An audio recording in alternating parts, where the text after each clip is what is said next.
Mondial de l'automobile oblige, nous n'avions pas eu l'occasion de débriefer le Grand Prix de Singapour. Nous allons le faire tout de suite avec vous, Jean-Louis. Alors Alonso est victorieux. L'Espagnol fait grimper le suspense à 4 Grands Prix de la fin de la saison? Oui, incontestablement, pour la simple et bonne raison que cette victoire le propulse très en avant dans le classement et qu'en l'occurrence, la Ferrari montre aussi qu'elle a vraiment progressé. Je le rappelle, il y a toujours un point d'interrogation à propos des moteurs. Ferrari, ils en ont moins que les autres parce qu'ils en ont cassé plus que les autres. Ça, c'est le doute. Mais tout de même, la voiture marche très fort. Fernando Alonso, très en forme. La course de Singapour, il fait une course parfaite avec Sébastien Vettel dans le dos pendant tous les tours.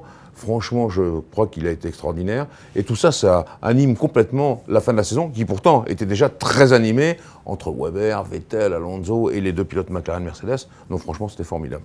À propos des pilotes McLaren, justement, est-ce que la plus mauvaise opération du week-end revient à Lewis Hamilton qui a dû abandonner? Sûrement parce qu'il ne devait pas risquer le chaos.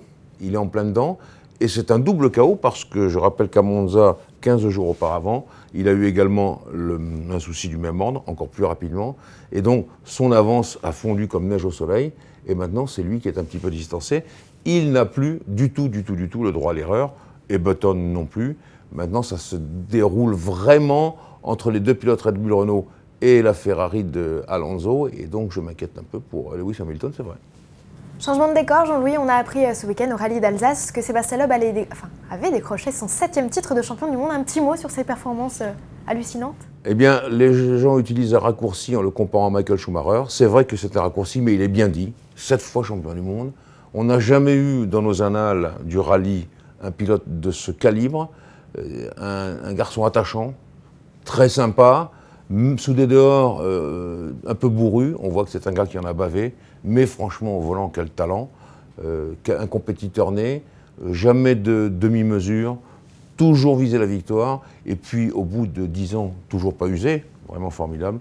Accompagnant sa voiture, la Citroën, accompagnant son équipe, enfin un type bien en l'occurrence. J'ai lu son livre, j'en profite pour faire un peu de publicité pour lui. Très bon livre aux éditions Michel Lafon.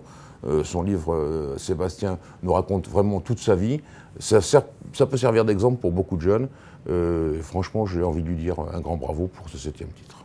Une petite question, Jean-Louis, comme ça. Est-ce qu'il y parle de la suite des événements de sa carrière? On sait qu'il avait envie de changer. Est-ce qu'il en parle? Il en parle, mais il n'aborde pas. Non, ce qu'il dit, c'est que quand il reprendra sa retraite, il ne restera pas sur la terrasse de sa maison à siroter un café.